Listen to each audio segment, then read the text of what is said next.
నమస్కార్. తెలంగాణ రాజకీయాల్లో మహబూబ్ నగర్ కథ నిజంగా ఆసక్తికరమైంది. ఇక్కడ కేవలం 5 ఏళ్లలో ప్రజలిచ్చిన తీర్పు తలకిందులైంది. ఒక భారీ మెజారిటీ ఎలా ఆవిరైపోయింది?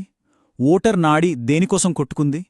ఈరోజు మనం కేవలం అంకెలను కాదు, ఆ అంకెల వెనక ఉన్న ప్రజల ఆశలను, వాళ్ళ నమ్మకాన్ని, ఇంకా ఒక తీర్పు ఎలా పునఃసమీక్షించబడింది అనే వ్యవస్థాగత కారణాలను లోతుగా పరిశీలిద్దాం.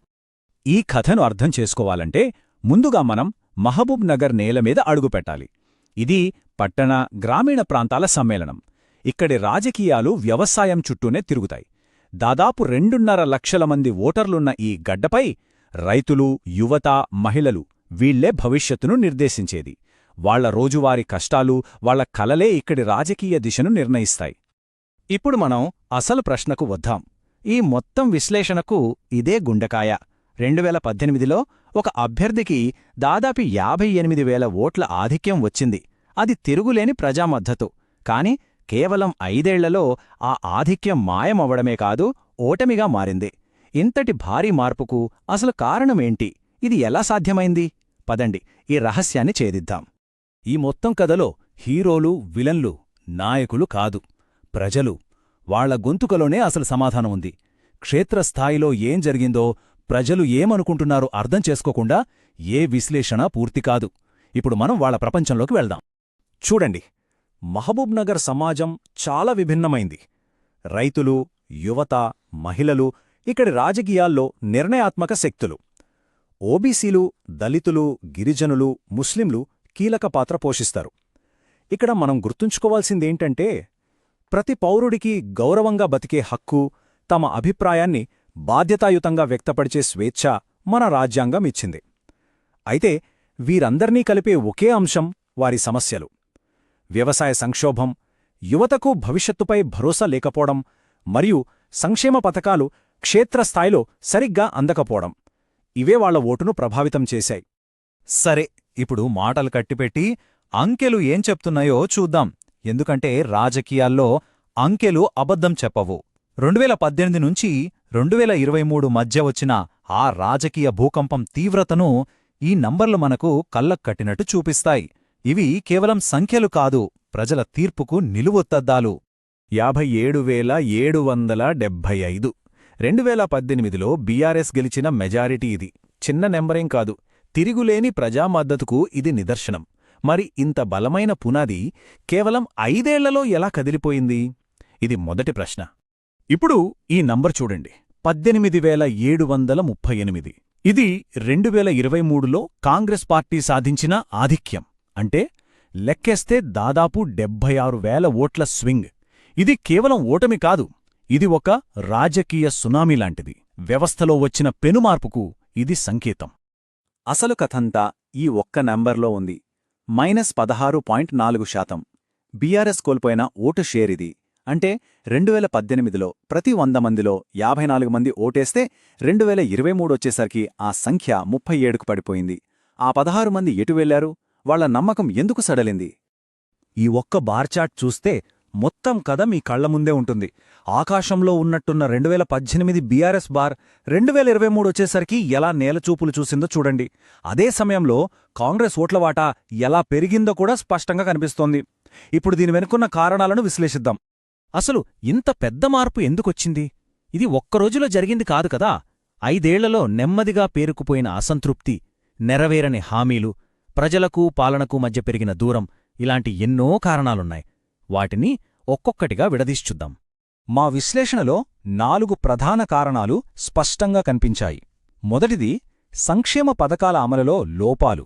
2 యువతలో పెరిగిన నిరుద్యోగం, నిరాశ. 3 కొన్ని కీలక సామాజిక వర్గాలు దూరం కావడం. ఇక 4వది క్షేత్రస్థాయిలో పార్టీ పట్టు సడలడం. ఈ 4 కలిసే ఈ ఫలితాన్ని శాసించాయి. ఈ ఒక్క ఉదాహరణ చాలు పరిస్థితి తీవ్రతను అర్థం చేసుకోవడానికి. హన్వాడా మండలంలో రైతుబంధు కింద కొందరు రైతులకు అక్షరాల ₹1 అకౌంట్లో పడింది. ఆలోచించండి, ఇది టెక్నికల్ సమస్య కాదు, ఇది రైతుల నమ్మకాన్ని, వాళ్ల ఆత్మగౌరవాన్ని దెబ్బతీసిన సంఘటన. ప్రభుత్వానికి ప్రజలకు మధ్య ఉండాల్సిన ఒప్పందాన్ని ఇది పూర్తిగా విచ్ఛిన్నం చేసింది. ఇక యువత సంగతి చూస్తే వాళ్లలో తీవ్రమైన నిరాశ స్పష్టంగా కనిపించింది. రాష్ట్రవ్యాప్తంగా దాదాపు 15% నిరుద్యోగం వాళ్ల భవిష్యత్తుని అంధకారంలోకి నెట్టేసింది. సరైన ఉద్యోగాలు లేక, భరోసా కరువై, తమను పట్టించుకునేవాళ్లే లేరన్న భావన వాళ్లలో బలంగా నాటుకుపోయింది. ఆ అసంతృప్తే వాళ్లను మార్పువైపు నడిపించింది. సరే, సమస్యలు తెలిసాయి. మరి పరిష్కారమేంటి? కోల్పోయిన నమ్మకాన్ని తిరిగి సంపాదించడమెలా? దానికొక పక్కా ప్రణాళిక, ఒక బ్లూప్రింట్ అవసరం. ఇప్పుడు ఆ బ్లూప్రింట్ ఏంటో, ఓటర్ల విశ్వాసాన్ని తిరిగి ఎలా గెలుచుకోవాలో చూద్దాం. ఈ పునరుద్ధరణ ప్రణాళికలో 5 కీలకమైన అడుగులున్నాయి. 1. నాయకత్వంలో మార్పు. ప్రజలకు ఒక కొత్త నమ్మకాన్నివ్వాలి. 2. క్షేత్రస్థాయిలో పార్టీ యంత్రాంగాన్ని మళ్లీ బలోపేతం చేయాలి. 3. రైతు బంధులాంటి పథకాల్లోని తప్పుల్ని సరిదిద్ది రైతులకు భరోసా ఇవ్వాలి. 4. పెండింగ్లో ఉన్న అన్ని సంక్షేమ ఫలాలను వెంటనే అందించాలి. ఇక 5వది, అన్నిటికన్నా ముఖ్యమైంది, జరిగిన తప్పులకు బాధ్యత వహించి వాటిని సరిదిద్దుతామని ప్రజలకు బహిరంగంగా మాట ఇవ్వటం. అయితే మాటలు చెప్తే సరిపోదు, చేతల్లో చూపించాలి. ప్రతి వర్గాన్ని వాళ్లకర్థమయ్యే భాషలో చేరుకోవాలి. యువత దగ్గరికి కెరీర్ కౌన్సిలింగ్తో వెళ్లాలి. రైతుల సమస్యలు వినడానికి నేరుగా గ్రామసభలు పెట్టాలి. మహిళలను చేరుకోవడానికి స్వయం సహాయక బృందాల ద్వారా ఇంటింటికి వెళ్లాలి. దళిత, గిరిజన వర్గాల్లో విశ్వాసం కలిగించడానికి దళిత బంధు విజయగాథలని వివరించాలి. ఇలా ప్రతి ఒక్కరితో వ్యక్తిగత సంబంధాన్ని పునరుద్ధరించుకోవాలి. ఇది బీఆర్ఎస్ అభ్యర్థి బలాబలాల విశ్లేషణ. ఒకవైపు సిట్టింగ్ ఎమ్మెల్యే, మాజీ మంత్రిగా అనుభవంలాంటి బలాలున్నాయి.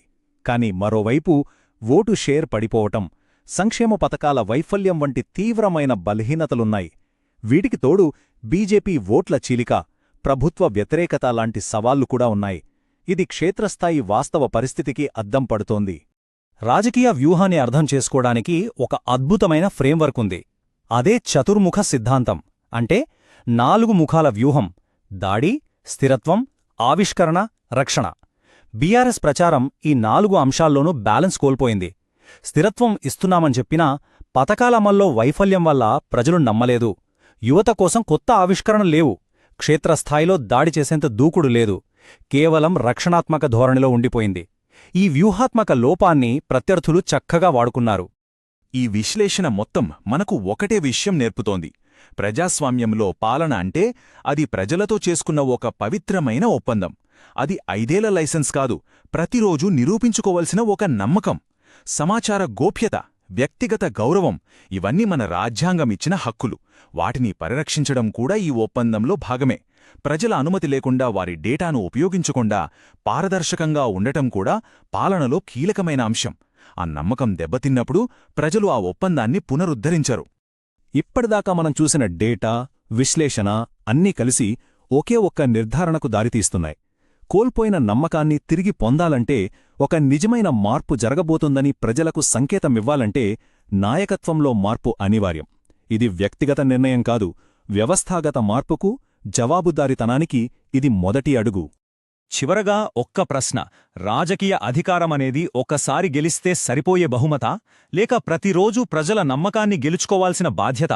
మీ నియోజకవర్గాన్ని అభివృద్ధి పథంలో నడిపించి ప్రజల కేంద్రంగా పనిచేసే నాయకులుగా ఎదగాలనుకుంటే blueprintstrategies.ai ని సంప్రదించండి. మా ఇమెయిల్ mgr@blueprintstrategies.ai లేదా 08042041602 నంబర్కు కాల్ చేయండి.